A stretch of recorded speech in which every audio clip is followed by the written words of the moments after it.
Hello everyone, welcome to central academy. I hope आप लोग अच्छे होंगे। तो आज हम इस वीडियो में डिस्कस करेंगे बिहार स्टेट टीजीटी साइंस के प्रीवियस ईयर क्वेश्चन हम सॉल्व करेंगे उसमें। और हमारा जो पेपर है बिहार स्टेट टीजीटी का जो पेपर है हमारा, वो जो है 150 नंबर का क्वेश्चन आता है उसमें, और जिसमें 50 नंबर के हमारे जो है जीएस जीके रीजनिंग या फिर अदर सब्जेक्ट भी आती हैं उसमें। और जो हमारा 100 नंबर का होता है तो उसमें जो है हमारा सब्जेक्ट आता है। सब्जेक्ट में आज हम साइंस के क्वेश्चन करेंगे, जो कि 100 नंबर का क्वेश्चन आता है सब्जेक्ट से। तो उसी में से आज हम साइंस के क्वेश्चन करेंगे। तो साइंस के क्वेश्चन में आज हम 50 क्वेश्चन आज करेंगे आज की वीडियो में, और 50 क्वेश्चन हम कल की वीडियो में करेंगे। तो दोनों मिलाकर हमारा जो है 100 नंबर के क्वेश्चन हो जाएंगे हमारे। तो आइए देख लेते हैं हमारा क्वेश्चन क्या है। और इसके पहले अगर आप चैनल पर नए आए हो तो आप चैनल को सब्सक्राइब कर लीजिए और वीडियो को लाइक कर दीजिएगा।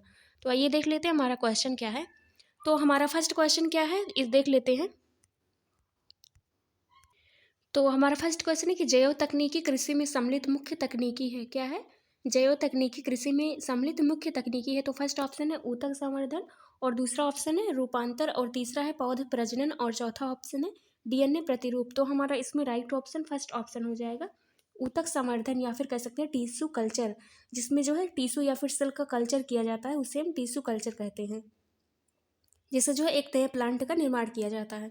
तो फिर हमारा फर्स्ट ऑप्शन ए ऑप्शन होगा, ऊतक संवर्धन। फिर दूसरा क्वेश्चन क्या है, दूसरा क्वेश्चन देख लेते हैं। दूसरा क्वेश्चन है कि व्यावसायिक रूप से उत्पादित किस रासायनिक पदार्थ से मिट्टी की उर्वरता बढ़ती है।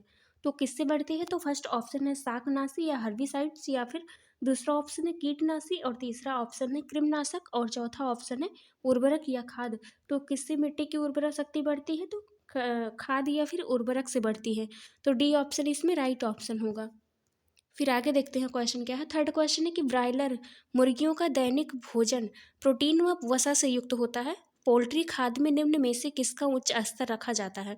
तो किसका रखा जाता है? तो फर्स्ट ऑप्शन है विटामिन ए और के, और बी ऑप्शन है विटामिन बी और सी ऑप्शन है विटामिन सी और डी, और विटामिन डी ऑप्शन है कि इनमें से कोई नहीं। तो कौन सा जो है किस जो है उसका विटामिन को उच्च स्तर रखा जाता है? तो विटामिन ए और के का जो है पोषक स्तर ऊंचा रखा जाता है। तो ए ऑप्शन राइट ऑप्शन होगा, ए और के का। फिर आगे देखते हैं हमारा फोर्थ क्वेश्चन है। फोर्थ क्वेश्चन है कि वह स्थान जहाँ मधुमक्खी पालन किया जाता है क्या कहलाता है? तो उस स्थान को क्या कहते हैं, इसके बारे में पूछा गया है। तो जो है फर्स्ट ऑप्शन एवियरीज, और दूसरा है एपियरीज, और तीसरा है एक्वेरियम। तो वह स्थान मधुमक्खी का जो हमारा साइंटिफिक नेम होता है मधुमक्खी का क्या होता है? एपिस इंडिका होता है। और उसी एपिस इंडिका से जो है मिलकर बना है कि उस स्थान को क्या कहते हैं? एपियारिज कहते हैं। तो बी ऑप्शन हमारा इसमें राइट ऑप्शन हो जाएगा, एपियारिज। तो हम अगला क्वेश्चन देखते हैं। अगला क्वेश्चन है कि किसानों के द्वारा फसल चक्र का उपयोग किसकी वृद्धि हेतु किया जाता है? तो किसकी वृद्धि हेतु किया जाता है? तो फर्स्ट ऑप्शन है मृदा उर्वरता, और बी ऑप्शन नाइट्रोजन युक्त तत्वों की मृदा में वृद्धि, और तीसरा ऑप्शन है मृदा में कार्बनिक तत्वों की वृद्धि, और फिर फोर्थ ऑप्शन है उपयुक्त में से सभी। तो इसमें हमारा राइट ऑप्शन कौन सा होगा? राइट ऑप्शन हमारा ए ऑप्शन होगा कि उर्वरा शक्ति, ए ऑप्शन राइट ऑप्शन होगा इसमें। फिर आगे देखते हैं हमारा क्वेश्चन क्या है। आगे सिक्स क्वेश्चन है कि निम्नलिखित में से कौन मैग्नीशिया का दूध कहा जाता है, या फिर कह सकते हैं कि मिल्क ऑफ मैग्नीशिया कौन है? तो कौन है? तो इसमें बी ऑप्शन राइट ऑप्शन होगा, मैग्नीशियम हाइड्रोक्साइड, MgOH का होल ट्वाइज हम कह सकते हैं। बी ऑप्शन राइट ऑप्शन होगा इसमें, MgOH का whole twice, milk of magnesia. फिर आगे देखते हैं सेवन्थ क्वेश्चन क्या है। सेवन्थ क्वेश्चन हमारा है कि फोटोग्राफी में निम्नलिखित में से किस अम्ल का उपयोग किया जाता है? तो फोटोग्राफी में किस अम्ल का उपयोग किया जाता है? तो फर्स्ट ऑप्शन है फॉर्मिक अम्ल, दूसरा ऑप्शन एक्जेलिक अम्ल, और तीसरा ऑप्शन है साइट्रिक अम्ल, और चौथा एसिटिक अम्ल। तो किसका उपयोग किया जाता है फोटोग्राफी में? तो बी ऑप्शन राइट ऑप्शन होगा, ऑक्जेलिक एसिड का। बी ऑप्शन राइट ऑप्शन होगा। फिर आगे एट्थ क्वेश्चन देखते हैं। एट्थ क्वेश्चन है कि अंगूर में कौन सा अम्ल सबसे प्रचुर मात्रा में पाया जाता है? तो टार्टरिक अम्ल जो है सबसे प्रचुर मात्रा में पाया जाता है। बी ऑप्शन राइट ऑप्शन होगा इसमें। फिर आगे देखते हैं क्वेश्चन क्या है हमारा। आगे क्वेश्चन है कि मैग्नीशियम रिबन को जलाने से पहले रगड़ा जाता है, क्योंकि इस पर निम्न में से किसका स्तर चढ़ा होता है? तो किसका स्तर चढ़ा होता है? तो इसमें जो है मूल मैग्नीशियम ऑक्साइड का स्तर चढ़ा होता है। बी ऑप्शन राइट ऑप्शन होगा इसमें। फिर आगे देखते हैं क्वेश्चन क्या है कि नीचे दिया हुआ समीकरण, टेंथ क्वेश्चन है कि नीचे दिया हुआ समीकरण किस प्रकार की अभिक्रिया करता है, किस प्रकार की अभिक्रिया है। तो फर्स्ट क्या है इसमें PbNO3 का होल ट्वाइज प्लस 2Ki, फिर प्रोडक्ट क्या बना कि PbI2 और प्लस 2KNO3 तो इसमें संयोजन होगा कि वियोजन होगा कि द्विविस्थापन होगा या फिर इनमें से कोई नहीं। तो इसमें हमारा सी ऑप्शन राइट ऑप्शन होगा कि द्विविस्थापन होगा इसमें, सी ऑप्शन राइट ऑप्शन होगा इसमें। फिर आगे देखते हैं क्वेश्चन क्या है कि निम्नलिखित में से कौन गंधीय सूचक नहीं है। तो क्या नहीं है, तो फर्स्ट ऑप्शन है वेनिला और दूसरा है प्याज और तीसरा है शकरकंद और चौथा है लौंग का तेल। तो कौन सा जो है सूचक नहीं है गंधीय सूचक, तो शकरकंद नहीं है, सी ऑप्शन राइट ऑप्शन होगा। फिर 12 क्वेश्चन देखते हैं हमारा क्या है कि निम्नलिखित में से तत्वों के वर्गीकरण का वर्तमान में क्या आधार है। तो क्या है किसके आधार पर हम तत्वों का वर्गीकरण करते हैं, तो एटॉमिक किसके, बी ऑप्शन राइट ऑप्शन होगा तत्वों के परमाणु संख्या या फिर कह सकते हैं कि एटॉमिक नंबर के आधार पर हम तत्वों का वर्गीकरण करते हैं। तो बी ऑप्शन राइट ऑप्शन होगा इसमें। और फिर 13 क्वेश्चन है कि निम्न में से कौन सा तत्व अधिक अस्थायी है। तो कौन सा तत्व सबसे ज़्यादा अधिक अस्थायी है, तो आर्गन हमारा सी ऑप्शन राइट ऑप्शन होगा जो है आर्गन। फिर आगे देखते हैं हमारा क्वेश्चन क्या है। आगे 14 क्वेश्चन क्या है हमारा, 14 क्वेश्चन है कि इनमें से कौन सी अक्रिय गैस का इलेक्ट्रॉनिक विन्यास नहीं है। क्या है, इनर्ट गैस का इलेक्ट्रॉनिक विन्यास कौन सा नहीं है। तो एक है फर्स्ट ऑप्शन है 2 8 18 8 और बी ऑप्शन 2 8 18 2 और तीसरा ऑप्शन है 2 8 और चौथा ऑप्शन है 2 8 18 18 8। तो किसका जो है इलेक्ट्रॉनिक बना विन्यास इनर्ट गैस का नहीं है, तो किसका नहीं है, बी ऑप्शन राइट ऑप्शन होगा 2 8 18 2, जबकि ये जिंक का जो है इलेक्ट्रॉनिक विन्यास है। और अगर हम इसे जोड़ेंगे तो हमारा ये 30 होगा इसमें, 2 8 18 2 तो कितना 30 हो जाएगा, जबकि जिंक का जो है ये एटॉमिक नंबर है तो इसीलिए इनर्ट गैस जिंक नहीं है। तो बी ऑप्शन राइट ऑप्शन होगा। फिर आगे देखते हैं 15 क्वेश्चन क्या है। 15 क्वेश्चन है कि लोहे को जंग से बचाने के लिए क्या किया जाता है। तो क्या किया जाता है, तो फर्स्ट ऑप्शन है पेंट करके, दूसरा है गैल्वेनीकरण करके, तीसरा है ग्रीस लगाकर और चौथा है ये सभी। तो इस हमारा option A B D option सही ऑप्शन होगा कि ये सभी होगा, गैल्वेनीकरण पेंट करके या ग्रीस लगाकर किया जाता है, लोहे को जंग से बचाने के लिए किया जाता है, डी ऑप्शन राइट ऑप्शन होगा। फिर आगे देखते हैं क्वेश्चन 16 क्वेश्चन है कि C2H5OH का IUPAC निम्नलिखित में से कौन सा नाम है। IUPAC नाम पूछा है किसका, एथेनॉल का, C2H5OH का। तो क्या होगा इसमें, तो ए ऑप्शन होगा एथेनॉल होगा, ए ऑप्शन राइट ऑप्शन होगा इसमें। इसमें जो है कार्बन के दो कार्बन है इसमें, तो जो है एथेन हो गए और एक कार्बन होता है तो मीथेन होता है, तो इसीलिए इथेनॉल होगा और पीछे OH जुड़ा है तो इसलिए एथेनॉल होगा।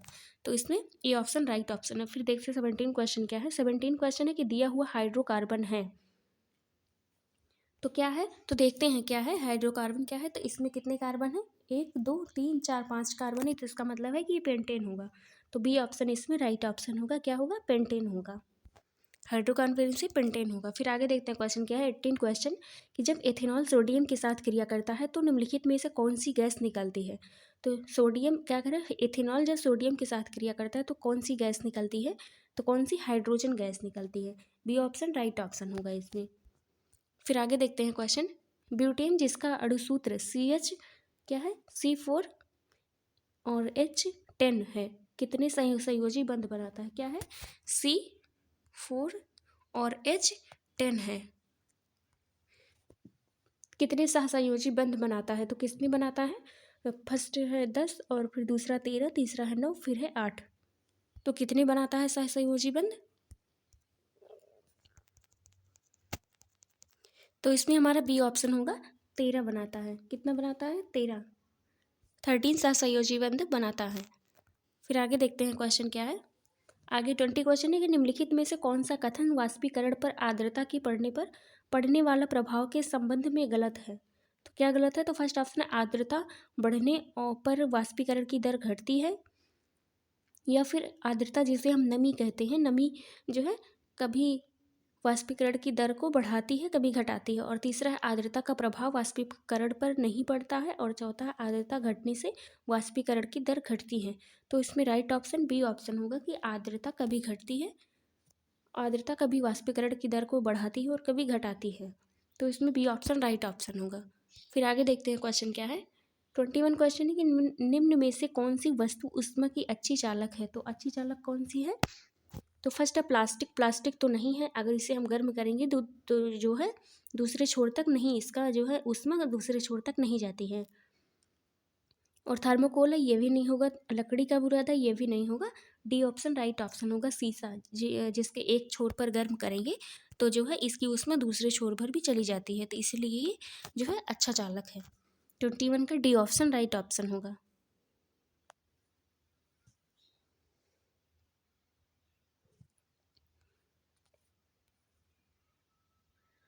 फिर आगे देखते हैं क्वेश्चन।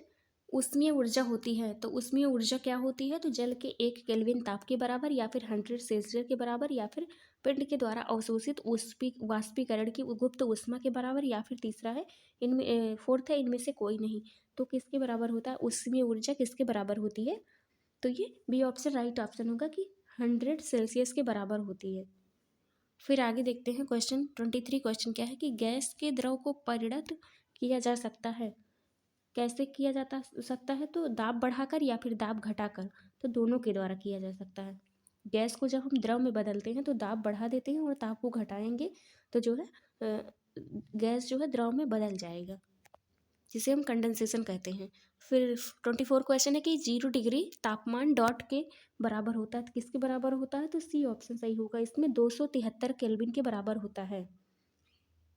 273 के बराबर होता है, तो इसमें सी ऑप्शन राइट ऑप्शन होगा। फिर आगे देखते हैं क्वेश्चन क्या है। 25 क्वेश्चन है कि प्रति सेकंड पृथ्वी की सतह से प्रति वर्ग मीटर ग्रहण की गई सौर ऊर्जा का मान डॉट होता है, तो कितना होता है? तो इसमें बी ऑप्शन राइट ऑप्शन होगा कि 1.36 किलो जूल प्रति सेकंड होगा। इसमें बी ऑप्शन राइट ऑप्शन होगा। फिर आगे देखते हैं 26 क्वेश्चन क्या है कि गैसों को द्रवित किया जाता है, तो कैसे द्रवित किया जाता है? तो इसमें जो है दाब उच्च करके और जो है ताप निम्न करके, तो ए ऑप्शन राइट ऑप्शन होगा इसमें। फिर आगे क्वेश्चन देखते हैं 26 क्वेश्चन है कि गैस पदार्थ में कणों के बीच की गति होती है, तो कैसे होती है?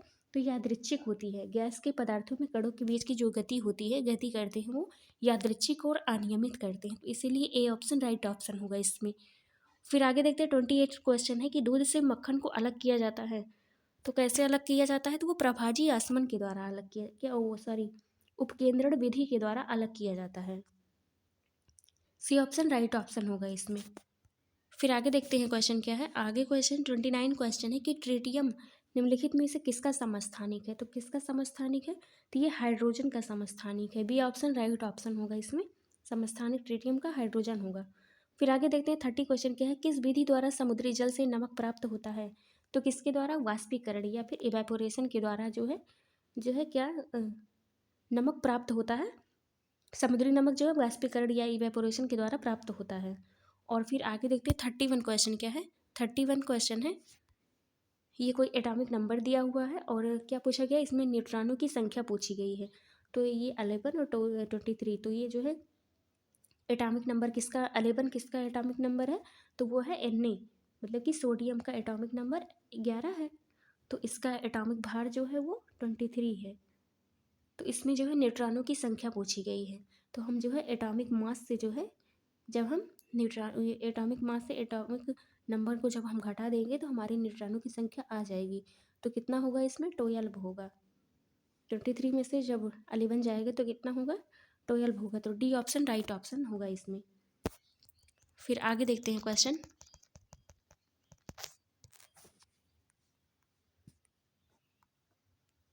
आगे 32 क्वेश्चन क्या है कि निम्नलिखित में से कौन सा एकल संयोजी रेडिकल है। एकल संयोजी रेडिकल है, तो फर्स्ट ऑप्शन है क्लोराइड, और दूसरा ऑप्शन है हाइड्रोक्साइड, और तीसरा ऑप्शन है नाइट्रेट, और चौथा ऑप्शन है इनमें से सभी। तो कौन सा है इसमें? तो इसमें राइट ऑप्शन हमारा बी ऑप्शन हाँ सी ऑप्शन राइट ऑप्शन होगा। नाइट्रेट क्या होगा? नाइट्रेट जो है एकल संयोजी रेडिकल है, तो सी ऑप्शन राइट ऑप्शन होगा नाइट्रेट। और फिर 33 क्वेश्चन देखते हैं। अल्फा कण आवेशित होते हैं, अल्फा कण आवेशित होते हैं, तो कैसे आवेशित? पॉजिटिव होते हैं, नेगेटिव होते हैं, या फिर न्यूट्रल होते हैं? तो कैसे होते हैं? तो जो है नेगेटिव होते हैं, ऋणात्मक आवेशित होते हैं। फिर आगे देखते हैं क्वेश्चन 34 क्वेश्चन क्या है। और इसके पहले अगर आप चैनल पर नए आए हो तो आप चैनल को सब्सक्राइब कर लीजिए, वीडियो को लाइक कर दीजिए, और ये वीडियो आपके लिए बहुत इंपॉर्टेंट है और आप लास्ट तक ये वीडियो जरूर देखिएगा। फिर आगे देखते हैं 34 क्वेश्चन क्या है कि अरस्तु ने पादपों को जड़ी बूटियों, झाड़ियों और वृक्षों के आधार पर वर्गीकृत किया। तो फर्स्ट ऑप्शन है शारीरिक शरीर संरचना संबंधी विशेषताएं, और दूसरा है रूपात्मक चरित्र, और तीसरा शारीरिक लक्षण, और चौथा है जैव रासायनिक लक्षण। तो इसमें राइट ऑप्शन कौन सा होगा? सी ऑप्शन इसमें राइट ऑप्शन होगा, शारीरिक लक्षण होगा इसमें। फिर आगे देखते हैं निम्नलिखित में से कौन कवक के उदाहरण है। तो कौन कवक के उदाहरण है? तो फर्स्ट ऑप्शन है डंट क्या है टेरिस्टूल, और दूसरा पुकिनिया, और तीसरा ईस्ट, और चौथा ये सभी। तो क्या ऑप्शन इसमें सही ऑप्शन कौन सा होगा? तो ये ऑप्शन राइट ऑप्शन होगा, टेरिस्टूल होगा। फिर आगे देखते हैं क्वेश्चन, दोहरा निषेचन किस में होता है? दोहरा निषेचन जो है अद्वितीय है, तो किस में है? तो टेरिडोफाइट्स या फिर ब्रायोफाइट्स या फिर जिम्नोस्पर्म या फिर एंजियोस्पर्म। तो किस में होता है इसमें दोहरा निषेचन? तो एंजियोस्पर्म में होगा, डी ऑप्शन राइट ऑप्शन होगा इसमें। डबल फर्टिलाइजेशन किस में होता है? तो ये एंजियोस्पर्म में होता है। फिर आगे देखते हैं क्वेश्चन क्या है, एंजियोस्पर्म का मतलब क्या, इसके करेक्टरिस्टिक्स क्या होते हैं कि जो इसके सीड होते हैं वो कवर्ड होते हैं। फिर आगे क्वेश्चन देखते हैं 37 क्वेश्चन क्या है कि जल संवाहनी प्रणाली में केंद्रित है। तो किस में केंद्रित है? तो पोरीफेरा या फिर मोलस्का या फिर इकाइनोडर्मेटा या फिर क्या है सिलेंड्रेटा। तो किस में होता है? जल संवाहनी प्रणाली किस में होता है? पोरीफेरा में होता है। पोरीफेरा में क्या हो, उनके जो बॉडी होती है प्लांट, उनके जो एनिमल की बॉडी होती है वो कैसी होती है? वो पोर्स उनमें बने होते हैं जिसके द्वारा जो है जल अंदर की तरफ जाता है। तो इसीलिए सॉरी 37 क्या 37 का सिलेंड्रेटा होगा, सी सॉरी ए ही porifera, A option right option होगा पोरीफेरा। फिर आगे देखते हैं क्वेश्चन क्या है, फिर आगे कुछ 38 क्वेश्चन है कि प्रोकैरियोटिक कोशिका में डीएनए होता है। तो कैसा होता है प्रोकैरियोटिक कोशिका में डीएनए कैसा होता है? तो फर्स्ट ऑप्शन है परमाणु झिल्ली से घिरा हुआ, या फिर एक साथ कमी, या फिर आनुवंशिक सामग्री नहीं है, या फिर परमाणु झिल्ली से घिरा नहीं है। तो कैसा होगा इसमें? तो डी ऑप्शन राइट ऑप्शन होगा कि परमाणु झिल्ली से घिरा नहीं हुआ है। इसमें राइट ऑप्शन डी ऑप्शन होगा कि जो प्रोकैरियोट्स की जो कोशिकाएं होती हैं उनका जो डीएनए होता है वो जो है उनके ऊपर मेम्ब्रेन नहीं पाए जाते हैं, तो इसीलिए डी ऑप्शन राइट ऑप्शन होगा इसमें। फिर आगे देखते हैं 39 क्वेश्चन क्या है। 39 क्वेश्चन है कि निम्नलिखित में से कौन एकल झिल्ली से घिरा हुआ है, मतलब कि ओनली वन मेम्ब्रेन से घिरा हुआ है। तो कौन सा घिरा हुआ? तो फर्स्ट है लाइसोसोम, दूसरा है माइटोकॉन्ड्रिया, और तीसरा है न्यूक्लियस, और चौथा क्लोरोप्लास्ट। तो कौन सा जो है एक झिल्ली से घिरा हुआ है? तो सी ऑप्शन इसमें राइट ऑप्शन होगा, न्यूक्लियस। फिर आगे देखते हैं क्वेश्चन क्या है। आगे क्वेश्चन है कि माइटोकॉन्ड्रिया किसका स्थल है। तो किसका स्थल है? माइक्रो मोलिक्यूल्स का टूटना, या फिर प्रोटीन संश्लेषण, या फिर फ्लैबोप्रोटीन का फास्फोराइलेशन, या फिर एरोबिक श्वसन। तो किसका स्थल है माइटोकॉन्ड्रिया?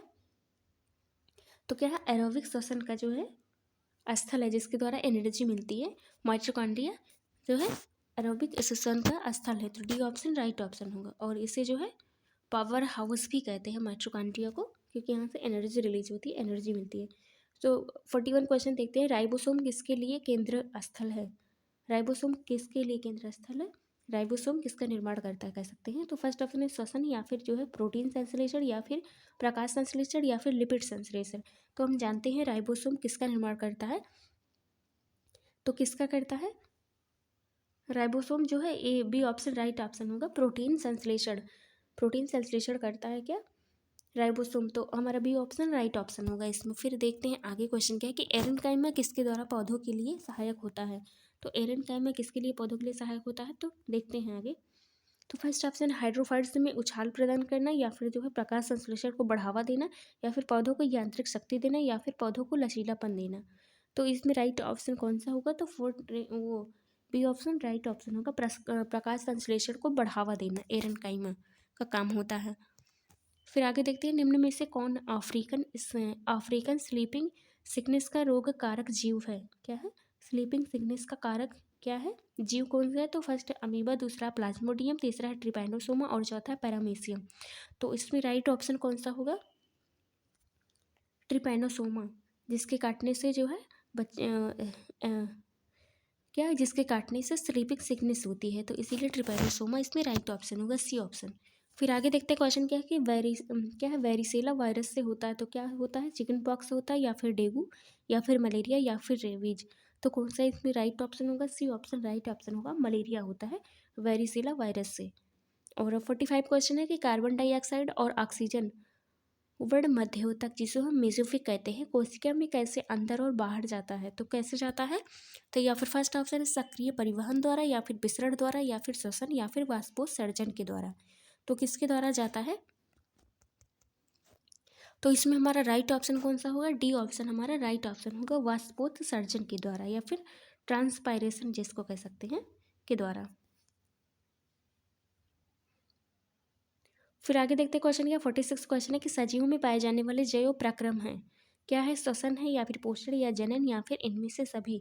तो कौन सा इसमें राइट ऑप्शन होगा, बी ऑप्शन राइट ऑप्शन होगा, पोषण जैव प्रक्रम है। बायोलॉजिकल प्रोसेस कौन सी है, पोषण।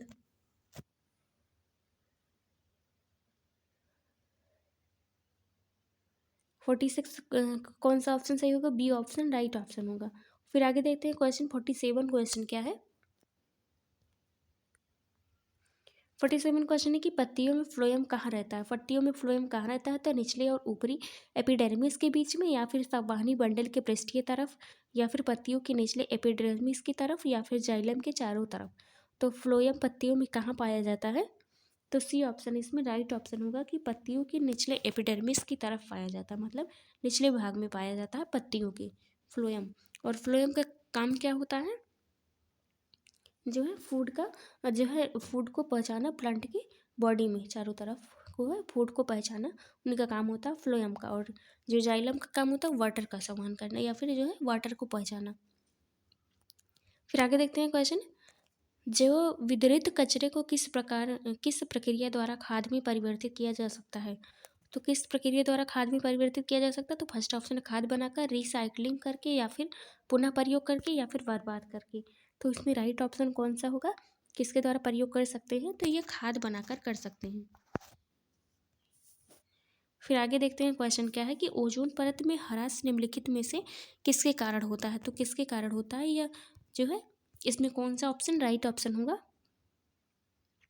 तो किसके द्वारा, नाइट्रस ऑक्साइड के द्वारा या फिर मीथेन या फिर कार्बन डाइऑक्साइड या फिर क्लोरोफ्लोरोकार्बन के द्वारा। तो किसके द्वारा जो है ओजोन परत में ह्रास होता है, तो किसके द्वारा, तो हम कह सकते हैं, तो इसमें राइट ऑप्शन कौन सा होगा, तो राइट ऑप्शन इसमें होगा क्लोरोफ्लोरोकार्बन होगा, इसमें डी ऑप्शन राइट ऑप्शन होगा। फिर आगे देखते क्वेश्चन क्या है कि पर्यावरण में संरक्षण का क्या अर्थ है, तो क्या अर्थ है, आर्थिक संसाधनों को संरक्षण या फिर प्राकृतिक संसाधनों को संरक्षण या फिर सांस्कृतिक संसाधनों का संरक्षण या फिर उपरोक्त सभी। तो इसमें राइट ऑप्शन डी ऑप्शन होगा, उपरोक्त सभी। तो हमने आज के इस वीडियो में जो है आज के वीडियो में हमने 50 क्वेश्चन कर लिए हैं और फिर हम इसके दूसरे पार्ट में हम 50 क्वेश्चन फिर से लेकर आएंगे, तो हमारा दोनों मिलाकर 100 क्वेश्चन हो जाएंगे। तो आज की वीडियो में इतना ही। अगर वीडियो पसंद आए तो वीडियो को लाइक और चैनल को सब्सक्राइब जरूर करिएगा। और आपके कितने क्वेश्चन सही हुए हैं और कमेंट सेक्शन में बता सकते हैं। धन्यवाद।